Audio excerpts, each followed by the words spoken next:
LTCAT, essa sigla, significa Laudo Técnico das Condições Ambientais de Trabalho. Esse laudo, ele é um documento da empresa, que a empresa vai produzir e que vai ser a base para a elaboração do PPP, que é o Perfil Profissiográfico Previdenciário. O PPP é mais comum e mais conhecido pelos segurados, justamente porque quando a gente fala em PPP, ele é um documento individual do segurado. E quando nós falamos em laudo técnico das condições ambientais de trabalho, tanto pode ser coletivo da empresa, ou então de um setor específico dentro da empresa, trazendo informações mais específicas, como individual. Então, essa vai ser a diferença. Mas essa é a ligação que a gente tem entre esses documentos. É que o laudo técnico é a base para se produzir o formulário PPP. As informações que serão inseridas no PPP, elas têm que ter uma fonte, e essa fonte vai ser o laudo técnico. Então, o que vai acontecer?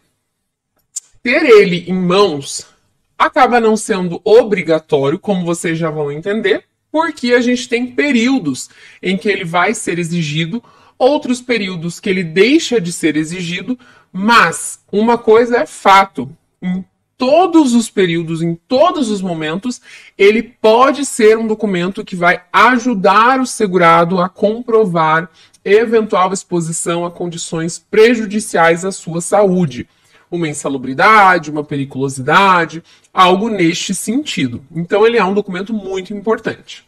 A gente vai colocar aqui na tela para vocês verem, terem uma ideia de como seria um laudo técnico. A gente não tem uma base específica, justamente porque as empresas produzem, né? O PPP, a gente tem o formato, a formatação. Então, o laudo técnico não é como fazemos o PPP, como são feitos os formulários PPP, que tem a base. O laudo técnico não, tá? Mas aqui a gente vai apresentar para vocês um exemplo para vocês entenderem um pouquinho como que seria este documento. Então, esse que está aparecendo na tela seria um laudo técnico para avaliação de insalubridade e periculosidade, tá? Então, tem ali o objetivo, que é um laudo justamente para analisar essas questões da exposição. A gente tem logo abaixo identificação da empresa, que é muito importante constar todas as informações para ter essa relação, né? Afinal, da onde é esse laudo? Precisa estar completo. A identificação do empregado e da função, que é algo também muito importante. Por quê? Nas fábricas, indústrias, geralmente são fábricas e indústrias grandes. E as condições de trabalho, elas podem variar de acordo com o setor, de acordo com o ambiente dentro da empresa, e tudo isso precisa ser levado em consideração. Porque na grande maioria das vezes, quando a gente está falando em atividade especial, o que é necessário comprovar? A habitualidade e permanência, ou seja, que a exposição às determinadas condições que são prejudiciais à saúde do segurado, isso ocorre de forma permanente, não é algo que o segurado passou pelo setor e ali ele ficou exposto. Isso não é suficiente para caracterizar uma atividade especial. Então precisa entender exatamente na função que aquele segurado exercia e no setor quais eram as condições do setor e as condições que ele ficava exposto. Tá? Tudo isso é essencial. No próprio PPP a gente também tem essa diferenciação entre a função, a descrição das atividades. Então, quanto maior detalhe a gente tiver, né, quanto mais detalhes tivermos sobre a atividade exercida e as condições, maiores são as possibilidades de conseguir um reconhecimento de atividade especial.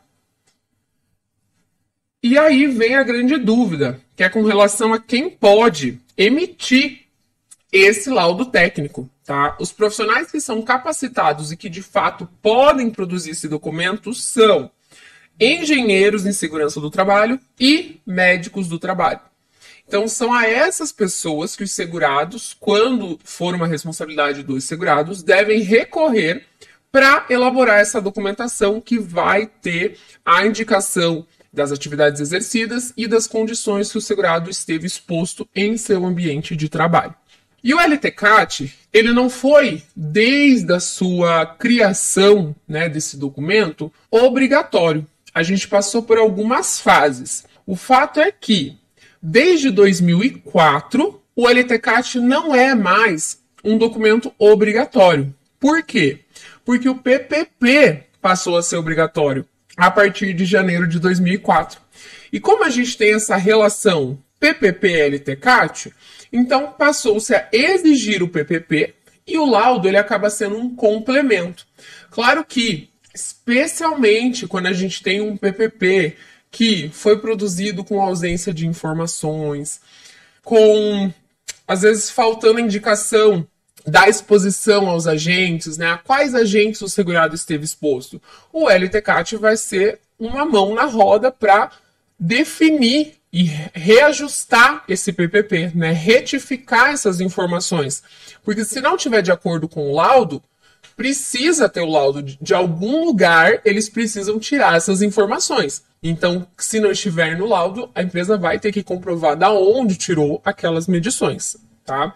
Aí o que acontece? Para períodos anteriores a 13 de agosto de 96, o LTCAT ele vai ser obrigatório para comprovação da exposição ao agente nocivo ruído. Lembrando que, até essa data, qual era o limite de tolerância que a gente tinha? Era de 80 decibéis. Então, se o segurado ficasse exposto a uma intensidade superior a 80 decibéis, então a atividade poderia ser reconhecida como insalubre, como especial, dando direito à aplicação do fator 1.4, né, que vai resultar num adicional de tempo de 40%. Então, por exemplo, se tivesse 10 anos de contribuição, com exposição ao ruído insalubre, esses 10 anos virariam 14 anos. Só um ponto que é muito importante de atentar é o seguinte: essa conversão, esse ganho de tempo, só funciona para tempo de contribuição. Não tem reflexo na carência, porque a carência está relacionada com o número de meses de contribuição pagos à Previdência. E isso não aumenta, né? A gente tem o que a gente chama de um tempo ficto, que na verdade não existiu, porque o tempo ele foi um só, mas devido às condições que o segurado esteve exposto, ele teve esse adicional, ok? E aí a gente tem um intervalo, tá? Então, de 13 até 13 de outubro de 96, obrigatório para ruído. Pós 2004, deixa de ser obrigatório. E nesse meio termo, né? Ou seja, de 14 de outubro de 96 até 31 de 12 de 2003. Nesse período, ele passou a ser obrigatório para comprovação de todos os agentes, qualquer agente nocivo, tá? Ele é necessário a apresentação. Então a gente tem uma oscilação de quando ele é obrigatório, para que ele vai ser efetivo. Claro que, por mais que hoje em dia o LTCAT não seja mais um documento obrigatório, ele é um documento que pode ajudar muito, especialmente se a gente estiver falando de uma comprovação de atividade especial em razão de ruído, calor ou então eletricidade. Tudo isso vai ser bem importante se tiver o LTCAT junto para apresentar, demonstrando as condições de trabalho. Já aproveita para se inscrever, deixar o seu like e ativar o sininho para não perder nenhum dos conteúdos que compartilhamos por aqui.